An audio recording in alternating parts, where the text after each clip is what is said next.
ඒ වගේම තමයි ග්‍රාම සම්පද අමාත්‍යාංශයේ නියුක්ත කරන ඕගලන්ට කමට එනවා.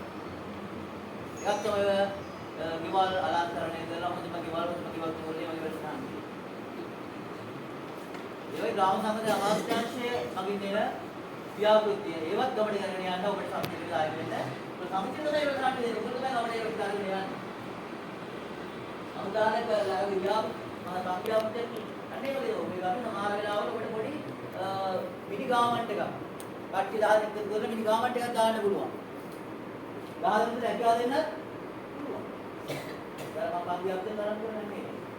මිනි ගාමන්ට් එක තරම් මම හදාගන්න තමයි කරලා උගල බලන්න උගලට ගියාට පස්සේ මතක් හොයාගන්න පුළුවන් මේ අපේ දිස්ත්‍රික්කයේ තියෙනවා නිල්කඩ වල ව්‍යාපෘතිය ඔයගොල්ලෝ අරන් තියෙනවා. නිල්කඩ වාදිනේ පිටරටත් යවලා ඒගොල්ලෝ. කරන්නේ කොහොමද ග්‍රාම සම්වර්ධන සමිති පෞද්ගල ග්‍රාම සමිති ඔබ වගේ ආරම්භක සමිති තමයි මේ කරන්නේ. බය වෙන්නේ බය පටන් ගන්න. ඒක අරගෙන සමහරවිට ඔබට යන්න ගම් කර්මාන්තයට එකතු වෙලා යන්නේ මේ පැත්තට ගිහලා බලන්න කොහොමද මේවා වෙන්නේ කියලා. එයා ඉබේම වැඩසටහන් කියලා තියෙනවා. ඒක පිටරට යවන්න. හරි. මේ අපේ ග්‍රාම සමිති පෞද්ගල ග්‍රාම සමිති විශාල දෙයක් කරන්න පුළුවන් මේ දේවල් කරන්න තමයි අපි මේ සමිතිය කිව්වා. ගතිනතර ගෙදර ගම් වලට කෑම කාපි ගන්න ඕන නෙවෙයි. අපි යමක් කරන්න වෙනවා. හැබැයි ඒ කරන සේවාව කොහොම හරියට ඒකලරි කරනවා. අද මෙතනට එන්න දුවනා දැන් අද දුවනා අද මගේ දේශනට යන්න එපා. අද අනිත් දේශනට එන්න. දැන් අද මෙතනට දුවනා මගේ ඊයේ වැඩසටහන මගේ ටාගට් එක තුනේ 50 49 ආවා. මගේ ලියුම් පුරුවා. මම ඒකත් කරනකොට මම කරේ නෑ මගේ එකේ. අපේ දෙන්නේ කිනවතරේ අපේ උදා දෙන්නේ. මගේ කරන අපේ කට්ටිය කිනවට නෑනේ. හරි.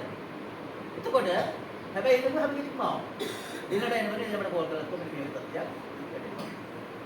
එහෙම එන්න කිව්වා නම් එදාට ඒ වෙනුවෙන් කාලය වෙන් කරගන්න අවශ්‍යයි. මොකද මෙහි සත්‍යයක් කර මේ කරාන මම උදේ කිව්වනේ. නේද අපරාධයක් වෙන්නේ. ඔබ වෙනුවෙන් මේ අපේ අමාත්‍ය දෙවියන්ට මේ අවුරුද්දේ අපි පුහුණු කරලා ඒක කවුරුත් පුහුණු කරන්නේ නැහැ කි. ඒක පාදේ අපුකල් බදුළු දාන්නේ. අපි ආදර දෙන්න ඕනේ. අපිනම් පුහුණු කරගෙන ඉන්න බෑ. ඒ දැන් පුහුණු කරන්න කියලා අපිට කියනවා. දැන් අපි සම්පූර්ණ වීඩියෝව පොඩි ඉවර කරන්න කියලා කියනවා. ඒගොල්ලෝ පුහුණු කරන්න පුළුවන් නේ අපිට මට තේරෙන්නේ. ඒක පුහුණු කරලා ඉවරයි. අයිතෙන් අපිට මම දීලාද? ඒ කියපු දවසේ අනිවාර්යෙන් එන්න ඕනේ. මේක අදහස් කරේ ඔබ සමිතියේ තනතුරක් දරනවා නම් ඒ තනතුරේ වගකීම් ටිකක් දෙන්න කටයුතු කරන්න ඒක ඉවරලා අපි වගුරු කියන කතා කරමු. ප්‍රශ්නයක් වෙන්නේ නැහැ. වර්ණය කරු ඔස්සේ තමයි අපි ගන්න සම්බන්ධය. සමිතිය අප්‍රේල් මාසයේ ඒක කරනවා. ඊට පස්සේ සීල සමාදානය මේක වෙසක්. දායකම භාවත් එකතු වෙලා සමිතියත් එකතු වෙලා සියලුම ගමේ අයත් එකතු වෙලා සීල සමාදානය කර දානේ නියම ලබා දීලා ඒවට කටයුතු කරනවා. කොසොන් කලාපයක් කරන්න බලාපොරොත්තු වෙනවා. ඒකට නම් අපි එකතු කරගන්නවා විහාරත් දායක සභාවයි ඊළඟට ගුණාභියයි පොලිසියයි මේ කොසොන් කලාපිකෙන් ටිකක් ලේසි එකක් නෙමෙයි තෝරන්න ඊළඟට පහන් කූඩු පෙරහැර ඒ වගේ ගොඩක් වටේ තියෙන සමිති එකට එකතු කරගෙන කරන් තමයි බලාපොරොත්තු වෙන්නේ. ඊළඟ 7 වෙනි මාසයේ මේ වැඩි කාලය නිසා ඩෙන්ගු මාර්ධනයට උත්සාහයක් දාගත්ත වැඩි මේක මේ මතුරු ජනක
la la la la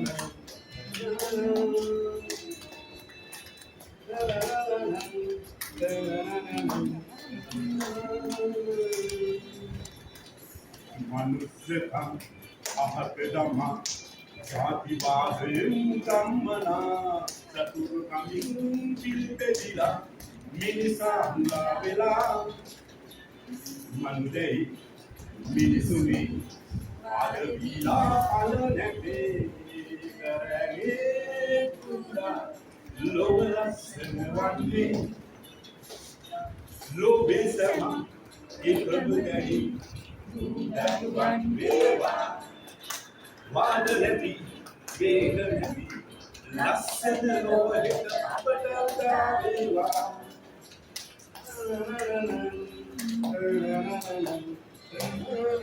ධර්ම කිරීම කරනවා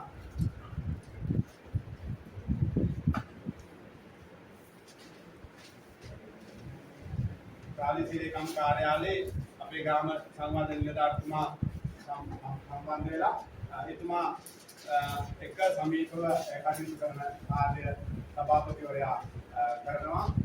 ඒ වගේම සියලු සමාජිකයන්ට එකසේ සමානාත්මතාවයෙන් සැලකීමෙන් කටයුතු කරනවා. ඒ වගේම යම්කිසි අභියෝගාත්මක තත්ත්වයක් මතුනොත් ඒ අවස්ථාවේදී නිවැරදි තීරණ ගැනීම සිදු කරනවා සභාපතිතුමා විසින්. ඊළඟ සමිතිය තුළ ප්‍රශ්නගත අවස්ථා ඇති වූ විට සියලු දෙනාගේම මතයන් විමසා බලා සෑම දෙනාටම ජයෙන් ජය ලබාගත හැකි සෑම දෙනාටම සතුටු විය හැකි තීරණ ගැනීමට හැම අවස්ථාවකදීම කටයුතු කරනවා. ඊළඟට සියලුම නිලධාරීගේ කාර්යයන් පිළිබඳව අවබෝධයකින් හොඳ අධීක්ෂණයකින් කටයුතු කිරීම සිදු කරනවා. සමිතියේ අදාළ ලේඛනවල සභාපති ලෙස අසන්ත වීම වළංගුකාමය ඇති කර ගන්නවා. ඒ වගේම ප්‍රදේශයේ තියෙන අනිත් සමිති සමාගම් අනිත් සංවිධාන සමග සහයෝගයෙන් සමගියෙන් කටයුතු කරන්න